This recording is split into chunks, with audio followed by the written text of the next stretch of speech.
네, 하나님 나라 선발대장 베드로라는 제목으로 함께 말씀을 나누도록 하겠습니다. 예, 옛날에 예전에 제가 우리 아이들 자전거를 가르칠 때가 있었습니다. 예, 이제 여러분들도 한 번 정도는 겪게 될 일들이 많이 있으실 수 있는데, 아이들이 어려서 이제 자전거를 타면 보통 세발 자전거로 시작을 하고요. 그러다 이제 바퀴가 2개짜리의 보조 자전거를, 바도 바퀴를 달고 하고요. 그러다가 이제 요거를 뛰고 싶어 합니다. 그러면 이제 그때부터는 아빠가 주관하는 거예요. 예, 허리를 굽히고 뒤를 잡아주고요. 그래서 잡고 뛰어야 돼요. 그래서 자기는 천천히 가는 것 같지만 허리를 굽히고 뛰려면 너무너무 힘들거든요. 그러다가 살짝 놓고 싶어 합니다. 아빠들은 자꾸 놓고 싶어요. 그러면 놓으면 잘 가거든요. 예, 놓으면 잘 가요. 예, 그러면은 막 세상을 다 얻은 듯한 표정을 짓고 막 뿌듯해합니다. 예, 여기도 그럴 사람들 되게 많아요. 예, 엄청나게 뿌듯해하거든요. 예, 그러다가 갑자기 아이가 너무 잘 가다가 확인하고 싶어 하거든요. 뭘 확인하고 싶어요? 아빠가 아직도 잡고 있나? 그럼 뒤를 딱 보는 순간에 아빠가 멀리 있으면 그때부터 걔가 아는 욕은 다 합니다. 예, 그죠? 확 뭐라 그러면은 그 아빠가 그 행복하던 천국에 있다가 갑자기 현실로 돌아오는 거예요. 그래서 엄청나게 뛰어가서 그 아이의 뒤를 잡아줘야 되고요. 그래서 뭐라 그럴까? 미안해. 미안한 게 하나 없어요. 그죠? 미안할 게 하나 없는데도 그렇게 하면서 막 가르쳐줍니다. 그래서 미안해하면서 허리 아파가면서, 그리고는 별것도 아닌데 자전거를 타면 그걸로 세상을 다 얻은 것 같고 다 잘한 것 같고 뿌듯해지고 막 이러지 않습니까? 예, 아마 상상을 해보면 막 그럴 거예요. 그런데 그러다가 또 몰래 이렇게 손을 놨는데 애가 넘어지려다면 그 죄책감이란 이루 말할 수 없습니다. 예, 그 죄책감은 지옥이라도 갈 것 같이 막 그래가지고 회개해야 될 것 같고, 또 어디다 회개해야 될지 잘 몰라서 딸에게 회개하고 아들에게 회개하고 뭐 이렇습니다. 그러면 또 애는 울고, 또 그러면 또 엄마는 나와서 아빠를 쥐잡듯하고, 이게 이제 우리를 살아가는 세상이지요. 근데 예전에요, 제가 자전거를 타면서 이렇게 쭉 여기 중앙천에 이제 자전거를 타고 가다가 보면요, 저쪽에 노원구 쪽인 것 같아요. 거기서 운영하는 자전거 교실이 있습니다. 그럼 이제 그 어려서 자전거를 못 배우신 아주머니들이 이제 자전거를 배우세요. 쭉 거기 트랙에서요, 이렇게 타고, 아저씨가 이제 교관인 것 같아요. 그럼 거기에서 이제 와 이렇게 가르칩니다. 근데 이게 트랙이 있으니까 앞으로 천천히 가고요, 줄을 서서 이렇게 계속 가는 거예요. 근데 이게 천천히 돌면서 이렇게 원을 그리는 부분이 오면 좀 힘드신가 봐요. 그럼 원에서 이탈하시는 분들도 계시고, 넘어지시는 분들도 있고 막 이러거든요. 그러면 가다가 툭 넘어지면요, 여러분 딸이 넘어지면 죄책감에 지옥 갈 것 같잖아요. 그리고 막 뛰어가고 막 난리 나는데, 여기 딱 서 있는 아저씨들은 뭐라 하냐면 빨리 일어나라 그래요. 아빠가 좀 막 비고 있으면 빨리 일어나라. 뒤에 오는 사람하고 부딪히면 사고 난다고. 막 그러면서, 그러면 또 막 넘어진 사람이 여기서 죄책감을 가져요. 넘어져가지고 막 아이고 막 이러면서 이제 막 아픈데 자전거부터 유서 밖으로 빼고 막 이러는 거를 봤습니다. 그럼 빨리 빼세요.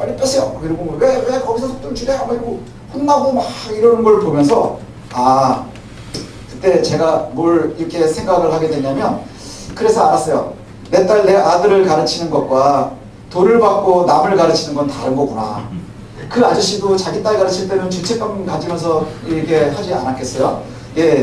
그 이유가 뭘까 그랬더니요, 대상이 누구냐에 따라 달라지는 거죠. 대상이 누구냐.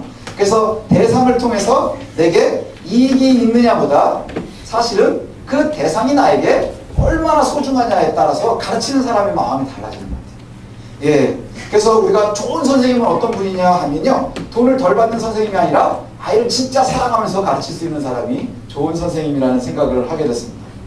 오늘 우리가 이 생각을 하게 되는 이유가 뭐냐면요, 우리 달라진 베드로, 달라진 베드로가요, 진짜 좋은 선생님, 좋은 부모님의 인격을 갖기 시작을 했어요. 그 이전에 우리가 복음서에서 보고 있는 베드로는 늘 예수님의 옆에 있지만 조금이라도 나를 드러내고 싶어 하고요, 마치 완장찬 사람 같은 느낌, 그리고는 잘난 척하고 싶어 하는 느낌, 뭐 이런 느낌들을 자꾸 갖지요. 그래서 생기는 게 뭐냐? 옷장이 더 얇아진 거예요. 뭐라고 하면 자꾸 뛰어나가고 싶어 하고, 보고 싶어 하고, 대답하고 싶어 하고 막 이랬단 말이죠. 그런데 이제 좋은 선생님, 부모님과 같은 인격을 갖게 됩니다. 이 얘기는 뭐냐면요, 정말로 좋은 그리스도인의 인격을 갖기 시작했다는 거예요. 좋은 그리스도인의 인격을 갖기 시작했다는 것이요. 이방 선교지의 전초기지가 있었던 안디옥에 오늘 얘기를 보면 이 얘기입니다. 안디옥에 바울과 바나바가요, 전도 여행을 하고 전도 여행을 하고 오랜 세월, 거의 오랜 세월이 지난 다음에 이제 다시 그 보고를 하기 위해서 안디옥 교회로 온 거예요. 안디옥 교회로 와가지고 우리가 복음을 전했습니다. 하나님의 말씀을 전했습니다. 전했더니 이방인들도 믿고 구원받았습니다.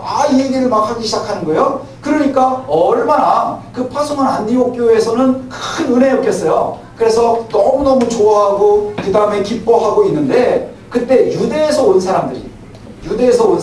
지방에서 온 사람들이 뭘 얘기하느냐 하면, 그 사람들이 너희가 모세의 법대로 할 일을 받지 않으면 구원받지 못한다. 구약의 마인드에 아직 있는 거예요. 너희가 할 일 받지 못하면 구원받지 못한다 하는 거예요. 요즘 얘기로 하면 뭐랑 되게 비슷한 줄 아세요? 세례 받지 못하면 구원받지 못한다 하는 것과 마찬가지인 거예요. 세례라는 것이 뭐죠? 우리가 온전히 하나님의 자녀 되었으면 우리가 신앙을 고백하고 인치심을 받는 거예요. 그런데 끊임없이 얘기하는 게 뭐죠? 우리가 어떻게 구원을 받았습니까? 우성민 목사가 세례하면 구원받아지는 건가요? 아니요. 우리는 믿음으로 인해서 구원받는 거예요. 예수 그리스도의 십자가의 보혈에 의지해서 우리가 예수 그리스도를 믿음으로 말미암아 구원에 이르요. 그 외에 다른 길을 주신 적이 없다 이렇게 말씀하셨거든요. 그런데 예수 그리스도를 믿게 된 이방인들이 생겼고, 그 사람들은 말씀대로 하면 뭐예요? 구원받은 자들이에요. 이미 구원받은 자들. 근데 유대에서 온 사람들이 뭐라 그러느냐 하면, 할례받지 않으면, 율법의 이야기하는 대로 할례받지 않으면 너희가 구원받지 못할 것이라. 이래가지고 바울 바나바하고요, 그 유대에서 올라온 사람들하고 이제 막 싸움이 붙은 거예요. 근데 이 안디옥 교회에서 이제 문제가 생겼죠. 이걸 중재할 수가 없는 거예요. 중재할 수가 없어서 뭐라고 얘기하냐면, 바울과 바나바와 몇 사람을 보내서 예루살렘으로 보내자. 예루살렘에 가면 누가 있어요?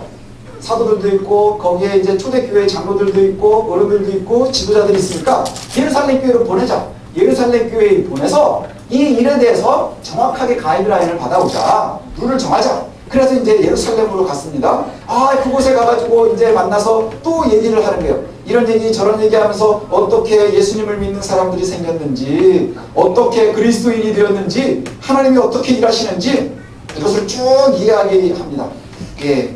거기에서 사람들이 모였어요. 그랬더니 그 얘기를 하니까 누가 무슨 얘기를 하냐면, 바리새파 중에, 오전에 보니까 바리새파 중에 어떤 믿는 사람들이 이렇게 돼요.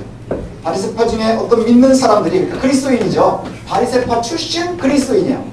바리새파 출신 그리스도인이 뭐라고 얘기하냐면, 이방인에게 할례를 행하고 모세의 율법을 지키라 명하는 것이 마땅하다. 이방인들도 예수를 믿었으니까 그러면 너네들이 할례를 받고 율법을 지키는 것이 마땅하다. 유대인들과 동일하게 그렇게 사는 것이 마땅하다. 이렇게 얘기를 하는 거예요. 그래 이제 이것 때문에 또 문제가 되니까 비로소 사도들과 장로들이 모여서 의논을 시작을 합니다. 어떤 것이 옳은 것이냐? 어떻게 하는 것이 옳은 것이냐? 그때 우리의 주인공 베드로가 중요하죠. 베드로가 일어나서 하는 얘기가 바로 이거예요. 하나님께서 내게도 이방인에게 말하게 하시려고 얼마 전에 나를 선택하셨습니다. 그 얘기가 뭘까요? 고넬료 집에 갔다 왔잖아요, 얼마 전에. 그래서 내가 그 하나님께서 우리의 마음을 아시고 조금도 차별하지 않으시더라. 사람을 놓고. 그때 유대인이나 헬라인이나 이방인이나 하나님께서는 조금도 차별을 하지 않으시고 동일하게 성령을 베풀어 주시고 그들을 깨끗하게 하셨는데, 깨끗하게 하셨다는 게 뭐예요? 예수님이 복음을 전할 때 뭐 하셨어요?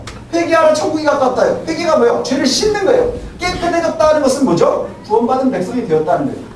그러니 하나님께서 사람들을 갖다가 이방인이냐 헬라인이냐 그것을 갖다가 구분하지 않으시고 하나님께서 이들을 깨끗하게 해주셨는데, 성령으로 깨끗하게 해주셨는데, 문제는 뭐냐 하면 너희들이 왜 우리 조상들도 감당하지 못했고 너희들도 감당하지 못하고 우리들도 감당하지 못하는 것을 우리보다 늦게 믿은 이 초신자들, 힘이 없는 이들에게 자꾸 강요하려고 하느냐?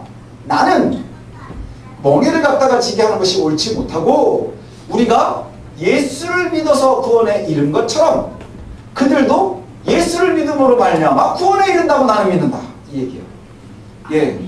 그 초기에는요, 문제는 뭐냐면 당시에 예수 믿는 사람들이 있잖아요. 그죠? 예수 믿는 사람들이요, 지금처럼 세율이처럼 아빠 엄마가 예수를 믿어가지고 처음부터 예수 믿는 사람들이 없었어요. 예수를 믿는 사람들이 어떤 사람들은 바리새인 출신도 있고요, 사두개인 출신도 있고요, 이방인 출신도 있고, 로마 사람들도 있고요, 유대인들 중에 아주 고수들도 있고요, 열심당원들도 있고요. 여러 출신들이 다 모여서 예수 그리스도라고 하는 공통점을 가지고, 믿음의 공통점을 가지고 모여서 교회가 이루어진 거예요. 우리 교회도 마찬가지거든요. 여기 전라도 출신, 충청도 출신, 경상도 출신, 제주도가 없어요. 우리 교회가 많이 부흥을 해서 제주도 출신이 생겨야 돼요. 예, 그래서 다 출신도 다르죠. 학벌도 다르죠. 배움도 다르고요. 생각도 다르고요. 사상도 다르고, 예, 여러 가지가 달라요. 정치적인 노선을 보면 여기도 또 여러 가지 색깔이 있지 않겠어요? 그런데 우리가 함께 모여있는 이유는 뭔가요? 예수 그리스도를 믿음으로 말미암아 구원에 이른 사람들인 거예요. 그럼 여기에서 가장 중심은 뭐죠? 예수 그리스도가 중심인 거예요. 그런데 문제는 뭐냐 하면 오로지 예수 그리스도 구원의 시작, 이것이 남아있어야 되는데 과거를 다 가지고 들어온다는 얘기예요. 과거를 다 가지고 들어와요. 그 지난주에 얘기한 것처럼 경상도에서 예수를 믿기 시작하신 분들은 전라도 사람들을 보면 그렇게 싫어요. 예. 그리고 충청도 사람들은 또 아직도 예수를 믿어도 음양해요. 제가 충청도거든요. 그려 이런 거 그냥 그렇게 넘어가려고 하는 거예요. 이게 그렇다는 건지 아니라는 건지도 모르겠고 그렇게 넘어가요. 예, 이게 바로 나의 습성을 다 가지고 여기 그냥 모여있는 거예요. 다 모여있는 거예요. 그런데 그 과거의 나쁜 버릇을 버리지 못하는 것이 뭐냐? 이게 우리가 덜 성화된 거예요. 그럼 공통적으로 예수 그리스도를 믿어서 이곳에 모였으니, 예, 우리가 과거의 습성들은 하나씩 다 버리고 점점 뭐만 남는 거예요? 그리스도인, 예수쟁이의 습성만 남기는 것. 그래서 우리들의 공통점이 예수 믿는 하나님 나라의 백성의 흔적만 남기는 것. 이게 바로 성화의 모습이거든요. 예, 근데 여기에 보니까 바리새인들은 뭘 중요하게 여기는 사람들이에요? 율법을 지키는 게 중요한 사람들이에요. 율법을 지키는 것. 그래서 안식일이면 몇 걸음까지 걸어가야 되느냐 뭐 이런 거 얘기하시고, 예수님이 되게 싫어하는 사람들이잖아요. 왜 싫어했어요? 야, 니네들이 사람은 자꾸 살리면 뭐라 그러면서 니네 양은 살리잖냐. 그죠? 사람이 죽어가는 것을 살려놓으면 뭐라 그러면서 니네 저 가축들이 뭐 어디 빠지면 다 건져내잖아. 그건 일 아니야? 뭐 이렇게 얘기하시는 거예요. 예, 바로 그 모습인 거예요. 너네들이 과거에 있었던 모습을 가지고 자꾸 가지고 들어오는 거예요, 교회로. 그래서 여기서 뭐라고 얘기하느냐? 과거 유대인의 모습. 그래서 결국은 뭘 얘기하느냐? 매여 있는 거예요. 그래서 이방인들한테 할례받아야 되고 율법을 다 지켜야 된다는 거예요. 율법을 다 지켜야 구원에 이르는 것 아니겠느냐? 그리고 그렇게 가르치는 것이 옳다라고 얘기를 해요. 근데 베드로는 뭐라고 하는 것이죠? 하나님은 이미 할례받지 않은 자들에게 차별하지 않고 성령을 부어주시더라. 근데 왜 니네가 뒤늦게 차별하려고 하느냐? 왜 니네가 뒤늦게 차별하려고 하느냐? 너희가 왜 은혜를 주셨는데 자꾸 하나님은 은혜를 주시는데 니네가 집을 지으려고 하느냐 하는 거예요. 이 초대교회, 우리 한국의 초대교회 어르신들 중에 보면요, 목사님들이 되게 싫어하는 분이 있는데 길선주 목사님입니다. 굉장히 큰 어르신인데 왜 힘들어 하냐면 길선주 목사님이 우리나라 새벽기도 1호라고 그렇게 되어 있어요. 전 세계에 새벽기도가 이렇게 공식으로 있는 데가 없잖아요. 저희는 이제 지금 제가 못하고 있는데, 예, 새벽기도를 시작하신 분이 길선주 목사님이에요. 이 양반이 없었으면 우리도 좀 쉽게 목회할 텐데. 뭐 이렇게 해가지고 굉장히 힘들어합니다. 예, 그때에 조선이라는 나라가 얼마 안 됐고 망했고 뭐 이런 과도기의 시대에 예수를 믿으면서 있는데 길선주 목사님이 이제 설교를 하셨답니다. 그러면서 천국에 가면, 하나님의 나라에 가면 양반도 없고 천민도 없고 남자도 없고 여자도 없고 다 하나님께서 하나로 사랑해 주십니다. 오늘과 같은 게 하나님이 너무 사랑해 주셔요. 이렇게 이제 베드로처럼 설교를 하셨나 봐요. 예, 얼마나 사람들이 은혜가 됐겠어요. 너무 은혜를 받고 감사합니다 하고 이제 끝나고 가서 인사를 하는데, 예, 이제 많은 분이 오셔가지고 목사님한테 질문을 하더래요. 그게 뭐냐 하면, 예, 목사님 정말 천국에 가면 양반도 없고 천민도 없고 남자도 없고 여자도 없으니까 길선주 목사님, 오늘은 내가 설교를 성공을 했구나, 너무 감사한 마음에, 그럼요, 예, 거기 천민도 없고 양반도 없고 남자도 없고 여자도 없고 하나님이 다 동일하게 사랑해 주십니다. 그랬더니 그 마님이, 그럼 난 천국 안 갈랍니다 그러더래요. 그 왜 그러냐고 그랬더니 옆에 하인인데 얘하고 나하고 동급인데 내가 도저히 자존심 상해서 못 가겠습니다. 그래서 얘랑 같이 천국에 가느니 전 천국에 안 가겠습니다 이랬다는 얼마나 어리석고 웃기는 얘기입니까? 그죠? 근데 우리들이요, 모양을 다르게 그러는 사람들이 많아요. 그렇지 않나요? 모양이 다르게 그렇게 하는 사람들이 많다. 뭐냐 하면 우리는 먼저 배운 것을 뒤따라오는 사람들이 있으면요 별로 안 좋아해요. 우리가 하나로 살아야 되는데 친구들에게 복음을 전했는데 이 유대인들이 그랬던 것 같아요. 내가 여태 하나님의 백성으로 살았는데 그런데 율법 지키느라고 얼마나 힘들었는데 그것 때문에 힘들었는데 니네는 거저 먹으려고 그러냐? 배가 아프지 않았을까 싶어요. 저도 예전에 그런 거 많이 느낍니다. 뭐냐면 제가 공부를 되게 못했던 적도 있고 좀 한 적도 있거든요. 공부를 좀 많이 이렇게 할 때 보면 애들이 와가지고 이제 물어봐요. 공부를 잘하는 애들의 특징이 뭐냐면 어디서 문제가 나올지를 대충 알아요. 그죠? 그래가지고 시험 전날 보면 이제 교수님들이 어떤 문제를 낼 거 안다. 그럼 뭐 한두 문제 내시는 분이면 한 서너 문제 딱 뽑아가지고 하면 그 중에 대체로 나와요. 그러니까 이제 저한테 뭐 문제를 알려달라고 그러고 막 이러는데 그럼 이제 제가 성화가 덜 됐을 때는 진짜 중요한 거 한 개 정도 빼놓고 가르쳐 주거든요. 그러다가 한 개를 빼놓고 가르쳐 줬는데 제가 가르쳐 준 거에서 다 나오면 배가 너무 아픈 거예요. 왜냐면 나는 며칠 밤을 갖다가 새고 해가지고 공부를 했는데 얘는 그냥 A4 한 장 외워가지고 했는데 점수 차이가 별로 안 난다. 그럼 배가 아프겠어요? 안 아프겠어요? 토할 것 같아요. 너무 힘든 거예요. 그런데 문제는 뭐냐? 이게 우리가 성화가 덜 됐다는 것이죠. 주의 복음은 그렇게 나누면 안 되거든요. 그죠? 주의 복음은 그와 같이 되면 안 되는 거예요. 함께 은혜의 가운데 들어와서요. 함께 누릴 수 있어야 되는 거예요. 왜냐하면 여기에는 순서도 없기 때문에, 그냥 높고 낮은도 없기 때문에, 남자와 여자도 없기 때문에, 양반과 천민이 없기 때문에. 근데 유대인들이 자기네들이 선민이라고 하는 의식을 갖다가 선민이라고 하는 우월주의 의식을 갖다가 놓치고 있지 못하니까 교회 안에서도 나는 뭘 하고 싶은 거예요. 그러니 뭘 해야 돼요? 우리가 지키고 있는 율법을 너희들도 지켜야 된다. 그러면은 이거는 뭐랑 비슷한 줄 아세요? 나는 이만큼 잘 지키는데 니네들이 지키려고 노력을 해도 나한테 못 오지? 그거 보면서 뿌듯해하는 거와 다르잖아. 내가 너희들 이렇게 너 시험 본다 그러니까 내가 가르쳐줄게 가지고 몇 개 가르쳐줬는데 그래 내가 하나 살짝 빼는 점수 그거가 나오는 바람에 나는 100점 맞고 넌 90점밖에 못 받았어요. 그럼 둘 다 A래. 그럼 넌 A지? 하지만 급이 달라.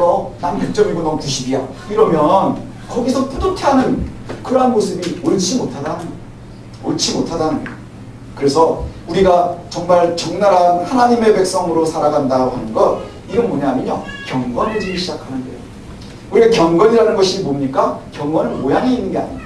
경건은 모양에 있는 게 아니라 바로 성도들의 성장이라 그랬죠. 그래서 경건이라는 것이 제가 내린 결론은 뭐였느냐? 하나님의 말씀에 예민하게 끊임없이 반응하는 거예요. 하나님의 뜻에 예민하게 순간순간 계속해서 반응하는 거예요. 반응하는 거. 반응한다는 게 뭐예요? 그것 때문에 상처도 받고 롯도 하고 먹도 하고 막 이러지만 그러면서 변해가는 거예요. 그죠? 아이들이 우리 교회는 이제 애기들부터 이렇게 있잖아요. 그래서 말이 안 통하는 애들은 잘 안 들어오거든요. 저기 있어요. 그렇게 많이 통하는 애들은 들어와요. 근데 우리 체인은 누워서 예배드리거든요. 근데 이 누워서 예배드려도 우리가 그냥 이렇게 보면 그렇구나 그러고 앉아들으면 잘 들리는 거라고 생각을 하죠. 하지만 장세들이 누우면 그냥 집에 가서 타작을 칠 수도 있어요. 그렇죠? 하지만 장집사님이 누워서 예배를 드리면 우린 정말 다 같이 금식기도 해야 돼요. 그렇지 않겠습니까? 성장이라는 것이 바로 그거예요. 그렇죠? 성장이라는 것이 바로 그와 같은 거예요. 경건의 모양이 아니라 사실은 끊임없이 하나님께서 원하시는 걸 아는 만큼 우리가 반응해가는 거예요. 그리고 정말 경건한 사람들은 그거에 아주 예민한 거예요. 내 습성이나 내 생활의 방법보다 하나님이 좋아하시는 것에 대해서 끊임없이 예민해집니다. 잠시 다른 길로 가면 우리 다음 주 말씀하고도 좀 이 연관이 되는데 베드로가 굉장히 경건을 유지하면서도요 실수를 여전히 많이 했어요. 그래서 다음 주에는 실수로 마무리하려고 그래요. 실수로 마무리해. 그래야 우리가 좀 베드로를 쫓아가기가 좋지 않겠습니까? 다음 주 본문인데 미리 보면 베드로가 이제 그 이방인들하고 막 밥 먹다가 할례 받은 사람들이 유대인들이 이렇게 오는 걸 보고 밥 먹다가 빨리 자리를 피했어요. 그럼 바울이 아는 거예요. 욕을 직사게 해줬다는 장면이 나와요. 다음 주에 이제 나옵니다. 그래서 바울은 우리가 이제 12주 이제 했고 다음 주에 마무리를 하려고 그러는데 욕 먹고 끝나요. 근데 이래도 우리가 좋은 게 뭐냐? 베드로는 변해가고 있다는 거예요. 경건은 하나님께 예민해서 완벽해지는 것이지 완벽한 상태가 아니에요. 완벽한 것, 하나님의 말씀대로 예수님을 본받아서 우리가 완벽해지기 위해서 끊임없이 예민하게 우리를 바꿔가는 거예요. 나를 바꿔가는 것, 그것이 바로 경건입니다. 경건은 완성되어 있는 거예요. 딱 예스와 노 이거 가지고 딱 나누는 게 아니라는 거예요. 끊임없이 변해가는 거예요. 그래서 다음 딱 든 생각이 뭐냐 하면 경건잉이에요. 우리 애기들이 이제 여기 미국에서 온 애들 몇 명 있는데 밥 먹어 잉 이런 애들이 있어요. 한국말도 아니고 영어도 아니고 애들이 가면 이제 한국말도 이제 조금 하다가 영어를 배우고 그러니까 이제 막 혼란스러운 거예요. 왜냐하면 여러분 그런 말 들어보셨습니까? 엄마가 자동차가 다리가 부러져서 고치러 갔어요. 해석이 되십니까? 자동차 다리가 부러져서 고치러 갔대요. 펑크라는 얘기예요. 예, 그런 애들이 뭐라 그러냐면 야! 예를 들면 현석이라고 하면 현석이 뭐야? 그럼 똥노잉 이래요. 예, 뭐냐면 똥을 눕고 있다 하는 얘기예요. 계속해서 똥을 눕고 있다 하는 거예요. 우리의 경건이 그렇다는 거예요. 경건은 진행형이에요. 끊임없이 진행형. 완성형이 없어요. 예, 완성이 없어요. 진행형이에요. 언제까지요? 그리스도 앞에 갈 때까지. 어디까지가 그것인지 우리가 알 수 없다는 것이지. 경건은요, 예, 교회의 자산이 되는 겁니다. 그래서 경건의 속성이 뭐냐 하면요, 겸손함이 있는 거예요. 베드로는 자신이 경험한 하나님의 은혜를 나누는 것에 예민하죠. 그렇죠? 그리고 겸손함으로 그저 받은 은혜를 나누는 거예요. 이것이 얼마나 중요한지 모릅니다. 저 여러분들이 늘 경건했으면 좋겠습니다.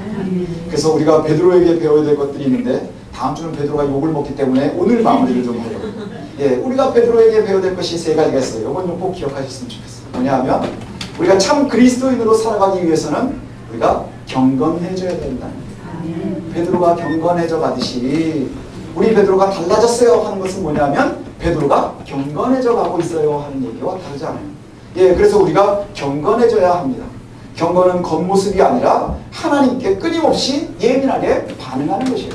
그래서 우리가 경건해져야 되고요. 두 번째는 뭐냐면 경건한 성도의 삶에는요, 끊임없이 하나님의 은혜를 경험하는 거예요. 예, 로또와 같이 어느 날 갑자기 대박이 터지는 게 하나님의 은혜가 아닌 거예요. 고난 중에도 함께 하시는 하나님, 기쁨 중에도 함께 하시는 하나님, 순간순간 함께 하시는 하나님. 그래서 우리가 예민하면 은혜를 놓치지 않을 수 있는 거예요. 그래서 그 은혜를 끊임없이 경험을 하는 거예요. 그 은혜를 경험을 하는, 하늘을 가르고 바다를 가르는 이적이 아니라 우리의 생활 속에서 아주 세밀한 음성으로 말씀해 주시고 우리가 생각하기에 그냥 휙 지나가면 잘 모를 그 틈바구니에서 일하시는, 우리와 함께 하시는 그 은혜를 저와 여러분이 경험하셔야 돼요. 경건하셔야 되고요. 은혜를 경험하셔야 되고요. 그리고 경험한 은혜는 교만이 아니라 자랑거리가 아니라 감사함으로 나누는 것이 그리스도인의 모습입니다. 우리가 가끔 가다가 저는 이제 그것을 참 별로 안 좋아하거든요. 그 뭐죠? 간증집회. 간증집회도 패턴이 있거든요. 내가 죽을 뻔했어요. 근데 하나님이 살려주셨어요. 그래서 내가 부자가 됐어요. 이 세 패턴입니다. 그죠? 그래서 내가 부자가 됐어요까지 가지 않으면 간증으로 불러주지 않거든요. 예, 그래서 유명해지든지 부자가 되든지 하여간 좀 안 되면 가게라도 하나 차려야 돼요. 그래야 이제 될 수 있는 거거든요. 그런데 하나님의 은혜는 그 결과물에 있는 게 아닌 거예요. 간증집회 많이 다니시다가 일 안 되는 사람들도 있고요. 간증집회 많이 하다가 도둑질해가지고 텔레비에 나오는 사람들도 있고요. 그건 알 수 없는 거예요. 왜 그럴까요? 경건이라는 것이, 하나님의 은혜라는 것이 어느 순간 딱 떨어지고 맞고 하는 게 아닌 거예요. 우리가 은혜거리가 넘치는 거예요. 그래서 예민하지 않으면 하나님의 은혜를 우리가 자꾸 놓쳐요. 하나님 함께 해주셔도 잘 모르는 거예요. 뭐가 똑같은 줄 아세요? 엄마 아빠가 끊임없이 우리를 보면서 때에 따라 끼니가 되면 밥을 줘요. 근데 좋은 엄마는 뭐냐 하면은 배고프기 전에 밥을 줘요. 그러니까 배가 고픈지를 모르고 그냥 사는 거예요. 그렇죠? 근데 간증하는 애들은 뭔지 아세요? 배는 되게 고픈데 엄마가 어디 가가지고 오질 않는 거예요. 그냥 배고파서 막 죽기 직전인데 엄마가 가지고 밥을 차려줬어요. 그래서 내가 배가 불러. 감사합니다. 그래 이게 은혜인가요? 아니면 배고프기 전에 그냥 조금씩 주니까 안 먹으면 막 혼나가면서 먹잖아요, 애들은. 그게 은혜인가요? 하나님의 은혜를 누릴 수 있는 저와 여러분이 됐으면 좋겠어요. 그래서 하나님 나라의 선발대장에게 필요한 것은 뭐냐면 외부를 향한 완력이나 파워가 아니라 뭐가 중요하냐? 경건을 위한 예민함. 경건을 위해서 아주 치열하게 예민해질 수 있는 것, 그것이 바로 그리스도인들의 모습인 줄로 믿습니다. 우리가 이 예민함을 놓쳐서 세상 사람들에게 손가락질을 당하는 거예요. 세상 사람들과 다르지 않은 기준을 가지고서 우리가 자꾸 하나님의 은혜를 논하려고 하니까 하나님의 은혜 이퀄 로또 대박, 세 가지가 같은 동요가 되어버리는 시대가 됩니다. 그렇지 않습니다. 하나님의 은혜는 순간순간 잠시도 떨어지지 않고 우리와 함께 하시는 거예요. 그리고 우리가 예민하면 끊임없이 그 은혜를 누리면서 살 수 있는 거예요. 놓치지 않을 수 있는 거예요. 근데 참 감사한 건 뭔 줄 아십니까? 내가 작은 일에 충성하면 큰 일을 주신다는 것처럼 아주 작은 은혜를 놓치지 않고 감사하는 사람들은 큰 감사거리가 생기는 거예요. 근데 그것을 놓치고 큰 것만 원하는 사람들은요, 큰 걸 줘도 자꾸 큰 것만 보면서 감사를 놓치는 거예요. 그것 때문에 실패하는 일이 참 많거든요. 이제 저와 여러분들이 베드로와 같이 변했으면 좋겠어요.